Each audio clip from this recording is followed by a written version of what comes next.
हमने पिछले वीडियो में देखा कि यदि हम एक नैज अर्धचालक यानी इंट्रिंसिक सेमीकंडक्टर लें और उसमें ग्रुप 13 का कोई तत्व जैसे बोरॉन अपमिश्रित करें जिसमें केवल 3 संयोजी इलेक्ट्रॉन होते हैं, तो बोरॉन इलेक्ट्रॉनों को ग्रहण करता है। यह एक ग्राही अशुद्धि यानी एक्सेप्टर इम्प्योरिटी की तरह कार्य करता है और इस प्रक्रिया से बहुत सारे होल्स उत्पन्न होते हैं, जिसकी वजह से बोरॉन स्वयं ऋणावेशित हो जाता है, नेगेटिवली चार्ज हो जाता है।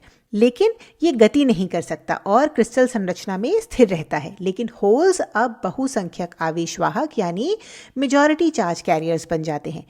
इस प्रकार हम इसे ऐसे सोच सकते हैं कि जैसे ये एक ऋणावेशित अर्धचालक की तह है जिसके ऊपर होल्स की एक गैस जैसी परत होती है। ये बस हमने समझाने के लिए ऐसे बनाया है। कुल मिलाकर हमारा सेमीकंडक्टर अभी भी उदासीन है यानी न्यूट्रल है। चूंकि बहुसंख्यक आवेशवाहक धनात्मक है, इसलिए इसे पी प्रकार पी टाइप सेमीकंडक्टर कहते हैं। पी यानी पॉजिटिव। इसी तरह यदि आप समूह 15 का कोई तत्व जैसे फास्फोरस अपमिश्रित करते हैं जिसमें 5 संयोजी इलेक्ट्रॉन होते हैं, तो ये अपने अतिरिक्त इलेक्ट्रॉन दान कर देता है। इससे फास्फोरस धनावेशित हो जाता है, लेकिन ये फास्फोरस आयन भी गति नहीं कर सकते, इमोबाइल होते हैं। तो यहाँ धनावेश की एक तह है जो गति नहीं कर सकती, लेकिन इसके ऊपर यहाँ इलेक्ट्रॉनों की एक गैस जैसी परत बन जाती है जो स्वतंत्र रूप से गति कर सकती है। हमारा सेमीकंडक्टर इस स्थिति में भी न्यूट्रल रहता है। चूंकि बहुसंख्यक आवेश ऋणात्मक है, नेगेटिव है, इसे एन प्रकार या एन टाइप अर्धचालक कहते हैं। हमने पहले के वीडियोस में इस बारे में विस्तार से बात की है, तो यदि आप इस बारे में और जानना चाहते हैं तो आप एक बार उन वीडियोस को देख लें और फिर इस वीडियो पर वापस आएं। अब इस वीडियो में हम एक बहुत रोचक चीज करने वाले हैं। हम पी प्रकार और एन प्रकार के अर्धचालकों को एक साथ जोड़ने की प्रक्रिया को समझेंगे और फिर हम ये देखेंगे कि ऐसा करने से होता क्या है। चलिए देखते हैं। तो यदि आप ये दो अलग अलग क्रिस्टल लें और उन्हें बस आपस में चिपका दें तो कुछ भी नहीं होने वाला, क्योंकि अगर आप बस इसको गोंद जैसी किसी चीज़ से चिपका रहे हैं तो इसमें सूक्ष्म अंतराल यानी माइक्रोस्कोपिक गैप्स रहेंगे और ये ऐसे ही रहेगा जैसे ये दो अलग अलग पात्र हैं जिनमें कुछ गैस है, लेकिन यहाँ कुछ विशेष नहीं होगा। लेकिन यदि हम कुछ विशेष करना चाहते हैं तो हमें एकल क्रिस्टल, सिंगल क्रिस्टल बनाना होगा जिसमें पी टाइप एक तरफ हो और एन टाइप दूसरी तरफ। अब वास्तविकता में इसे बनाने की प्रक्रिया थोड़ी जटिल होती है, लेकिन हम यहाँ ये मान लेते हैं कि हमने किसी तरह से ये कर लिया है। तो ये हमारा सिंगल क्रिस्टल है। सिंगल क्रिस्टल में पी टाइप की तरफ बहुत सारे होल्स होंगे और एन टाइप की ओर बहुत सारे इलेक्ट्रॉन्स होंगे। अब इस वीडियो को पॉज करके एक बार ये सोचने की कोशिश करिए कि इससे होगा क्या। यहाँ हमें ये लग सकता है कि इलेक्ट्रॉन्स और होल्स एक दूसरे को आकर्षित करेंगे क्योंकि एक ऋणावेशित है और दूसरा धनावेशित है।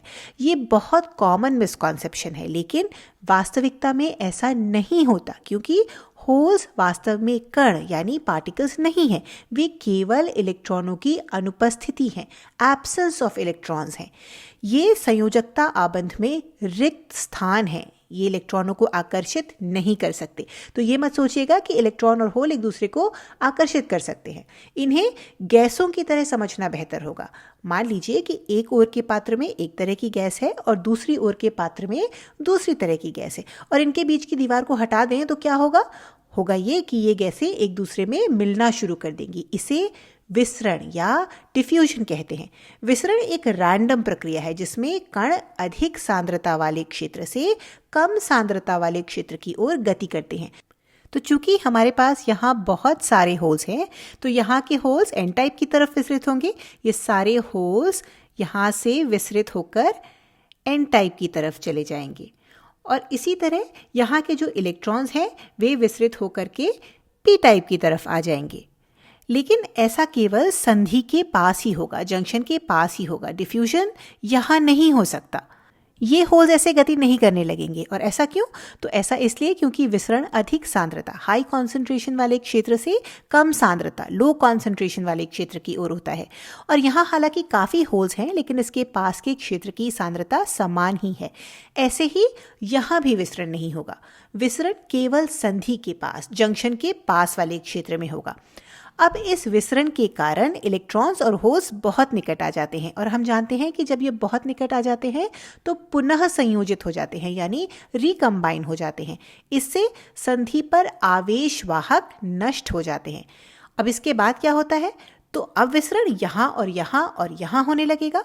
अब ये होल्स विसरित होंगे और ये इलेक्ट्रॉन्स विसरित होंगे और फिर ये आपस में रिकम्बाइन हो सकते हैं। और जैसे जैसे विसरण होता जाएगा, डिफ्यूजन होता जाएगा, हम ऐसे सोच सकते हैं कि ये सभी होल्स और इलेक्ट्रॉन्स गैसों की तरह आपस में डिफ्यूज हो जाएंगे और पुनः संयोजित होकर एक दूसरे को नष्ट कर देंगे और इस तरह से सारे अतिरिक्त इलेक्ट्रॉन्स व होल्स नष्ट हो जाएंगे, है ना। पर ये तो बहुत गड़बड़ बात हुई, क्योंकि हम इतनी मेहनत करके यहाँ पहुंचे थे, पर ये तो सब उल्टा हो गया, है ना। लेकिन मज़े की बात यह है कि ऐसा वास्तविकता में होता नहीं है, क्योंकि गैस के अणुओं में और इलेक्ट्रॉन्स व होल्स में एक अंतर है, और वो ये कि ये आवेशित कण हैं, जिसकी वजह से ये ऐसे मिश्रित या विसरित नहीं होते रहते हैं। ये विसरण एक पॉइंट के बाद बंद हो जाता है। अब क्या आप ये अंदाज़ा लगा सकते हैं कि ऐसा क्यों होता होगा? ये इम्पॉर्टेंट है, तो इस वीडियो को यहाँ पॉज करिए और इस बारे में सोच के देखिए। क्या आप इसकी वजह बता सकते हैं? इलेक्ट्रॉन्स व होल्स मिक्स क्यों नहीं होंगे? तो इसका राज यहाँ छुपा है। चूंकि यहाँ के धनात्मक और ऋणात्मक आवेश नष्ट हो गए हैं, इसलिए ये आयन एक्सपोज हो गए हैं, यानी इनके ऊपर जो परत थी वो हट गई है। तो ध्यान दीजिए कि जब ये होल्स विसरित होने का प्रयास करते हैं तो ये धनावेशित आयन इन्हें प्रतिकर्षित करते हैं, रिपेल करते हैं। तो ये ऐसे आगे तो जाते हैं, लेकिन फिर प्रतिकर्षित होकर के वापस आ जाते हैं। ऐसे ही जब ये इलेक्ट्रॉन्स आगे जाते हैं, इस होल पर ध्यान मत दीजिए, ये यहाँ माइनॉरिटी है। तो जब ये इलेक्ट्रॉन विसरित होने का प्रयास करते हैं तो ये ऋणावेशित बोरॉन आयन इन्हें प्रतिकर्षित करने लगते हैं। तो ये विसरित होने की कोशिश करते हैं, लेकिन फिर वापस आ जाते हैं। तो ये इम्प्योरिटी आयंस या अशुद्धि के आयंस विसरण के लिए एक रोधक का यानी बैरियर का कार्य करते हैं।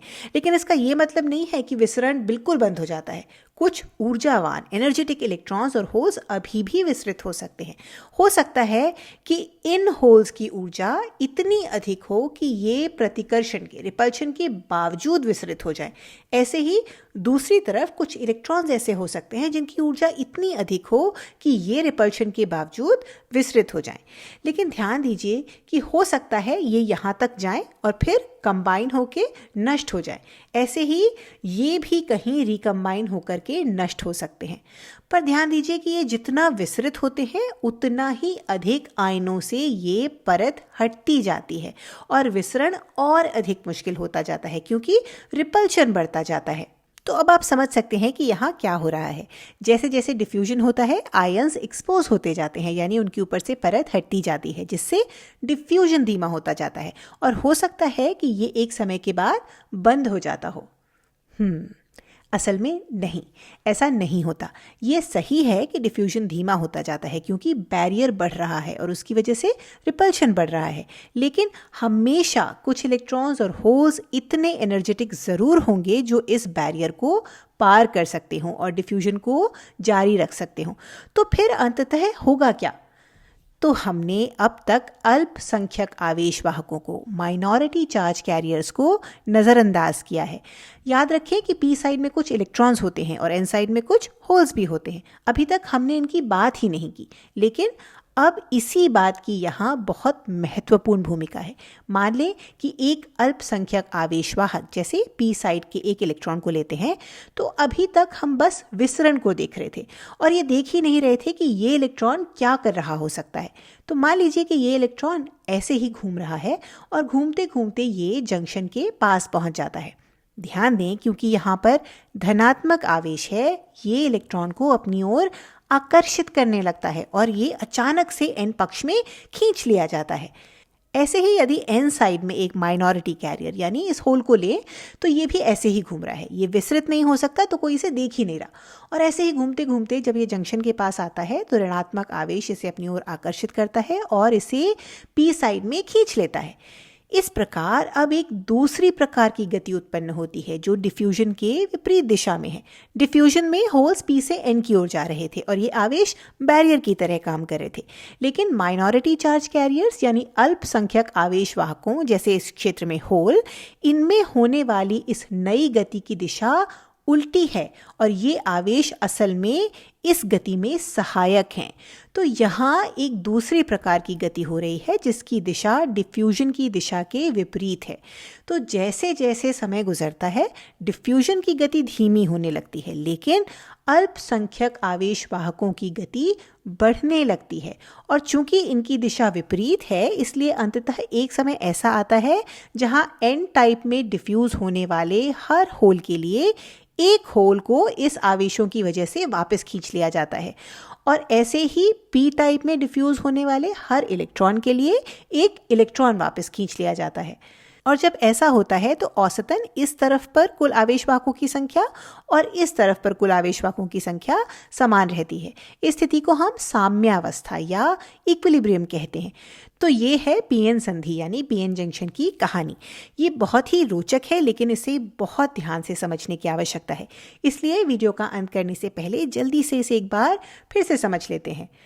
तो जब पीएन जंक्शन बनता है तो बहुसंख्यक आवेशवाहक यानी मेजॉरिटी चार्ज कैरियर्स विसरित होना शुरू करते हैं, डिफ्यूज होना शुरू करते हैं। होल्स एन में डिफ्यूज होने लगते हैं और इलेक्ट्रॉन्स पी में डिफ्यूज होने लगते हैं, जिसकी वजह से अशुद्धि के आयनों के ऊपर से आवेश की परत हट जाती है और आयनों का आवेश एक बैरियर की तरह कार्य करने लगता है जो डिफ्यूजन को, विसरण को धीमा कर देता है। लेकिन डिफ्यूजन पूरी तरह रुकता नहीं है। अब अल्पसंख्यक आवेशवाहक यानी माइनॉरिटी चार्ज कैरियर्स इन आवेशों के कारण विपरीत दिशा में खींचने लगते हैं। इस प्रकार हम अंततः साम्यावस्था यानी इक्विलिब्रियम तक पहुंच जाते हैं, जहां डिफ्यूज होने वाले प्रत्येक होल के लिए एक होल वापस खींच लिया जाता है और डिफ्यूज होने वाले प्रत्येक इलेक्ट्रॉन के लिए एक इलेक्ट्रॉन वापस खींच लिया जाता है। तो ये उपकरण, ये डिवाइस असल में बहुत उपयोगी है क्योंकि ये एक वन वे कंडक्टर की तरह कार्य करती है।